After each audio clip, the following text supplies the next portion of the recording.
Hello बच्चों, कैसे हो।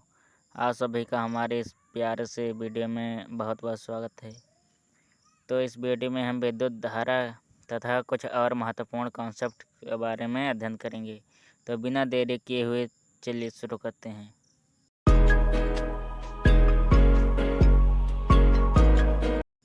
तो सबसे पहला कॉन्सेप्ट है कि विद्युत आवेश क्या होता है। तो यदि हम कांच के छड़ को रेशम से रगड़ते हैं, जैसे अगर हमारे पास कोई कांच की छड़ और रेशम है, जब हम कांच की छड़ को रेशम से रगड़ते हैं तो जो कांच की छड़ होती है उसमें जैसे कागज़ के टुकड़े, तिनके, जिससे छोटी छोटी वस्तुओं को अपनी ओर आकर्षित करने का गुण आ जाता है। इसी प्रकार जब एबोनाइट की छड़ को बिल्ली के खाल से रगड़ते हैं तो एबोनाइट की छड़ भी छोटी छोटी वस्तुओं को अपनी ओर आकर्षित करने लगती है। जैसे कागज़ के टुकड़े एकदम बारीक छोटे छोटे होते हैं, तो जो एबोनाइट की छड़ होती है आकर्षित कर लेती है, उनको चपक लेती है। इसी प्रकार जैसे अगर आपने कोई कलम ली है तो अगर उसको बालों से रगड़ते हैं तो वो भी छोटी छोटी वस्तुओं, कागज़ के टुकड़ों को अपनी ओर आकर्षित कर लेती है। कलम और कांच की छड़ और एबोनाइट की छड़ पर जो छोटी छोटी वस्तुओं को अपनी ओर आकर्षित करने का गुण आ जाता है, इसी को हम विद्युत आवेश कहते हैं। विद्युत आवेश या इलेक्ट्रिक चार्ज। तो इसका सूत्र होता है कि विद्युत आवेश को स्मॉल क्यू से प्रदर्शित करते हैं। इसका सूत्र होता है Q बराबर IT। यहाँ पर I जो है ये धारा है और T यहाँ पर समय है। या एक और सूत्र होता है Q बराबर NE। यहाँ पर E है इलेक्ट्रॉन और N है इलेक्ट्रॉनों की संख्या, और जो विद्युत आवेश का मात्रक होता है कूलाम होता है।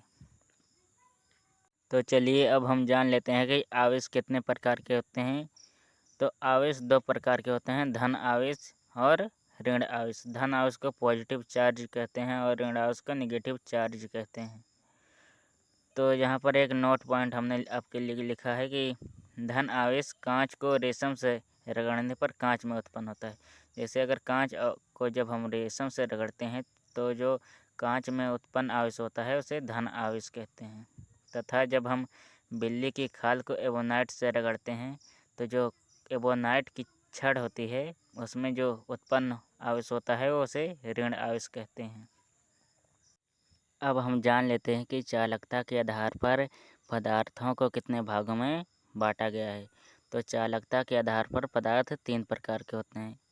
नंबर 1 है चालक पदार्थ, जिसे कंडक्टर कहते हैं। नंबर 2 है अचालक या कुचालक पदार्थ, जिसे नॉन कंडक्टर कहते हैं। और तीसरा है अर्धचालक, जिसे सेमी कंडक्टर कहते हैं।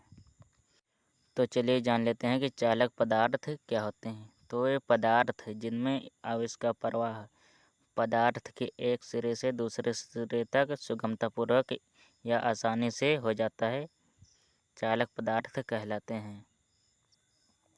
इन पदार्थों में आवेशों के प्रवाह के लिए जो मुक्त इलेक्ट्रॉन होते हैं ये बहुत अधिक संख्या में उपस्थित होते हैं। इन्हीं मुक्त इलेक्ट्रॉनों के कारण इन पदार्थों में आवेशों का प्रवाह होता है, जिससे ये चालक कहलाते हैं। तो इनके कुछ एग्जाम्पल्स दिए गए हैं, जैसे सोना, चांदी, तांबा, पीतल, कार्बन इत्यादि चालक पदार्थ होते हैं। इसमें एक नोट पॉइंट है कि जो चांदी होता है ये विद्युत का सबसे अच्छा चालक होता है।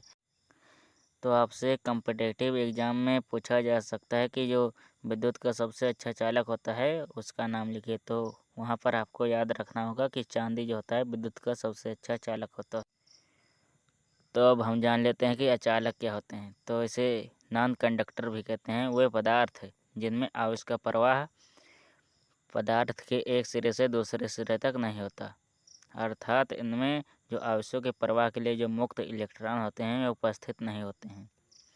इस प्रकार के पदार्थ अचालक या विद्युत रोधी, जिसे इंसुलेटर अंग्रेजी में कहते हैं, कहलाते हैं। अचालक पदार्थों के कुछ उदाहरण हैं कांच, लकड़ी, सूखी लकड़ी, कागज इत्यादि। तो तीसरा पदार्थ है अर्धचालक पदार्थ, सेमीकंडक्टर इसे कहते हैं। तो वे पदार्थ जिनमें आवेश का प्रवाह चालकों से कम होता है तथा अचालकों से अधिक होता है, अर्धचालक कहलाते हैं। इनके कुछ एग्जाम्पल्स हैं सिलिकॉन, जर्मेनियम, आर्सेनिक, एंटीमनी इत्यादि।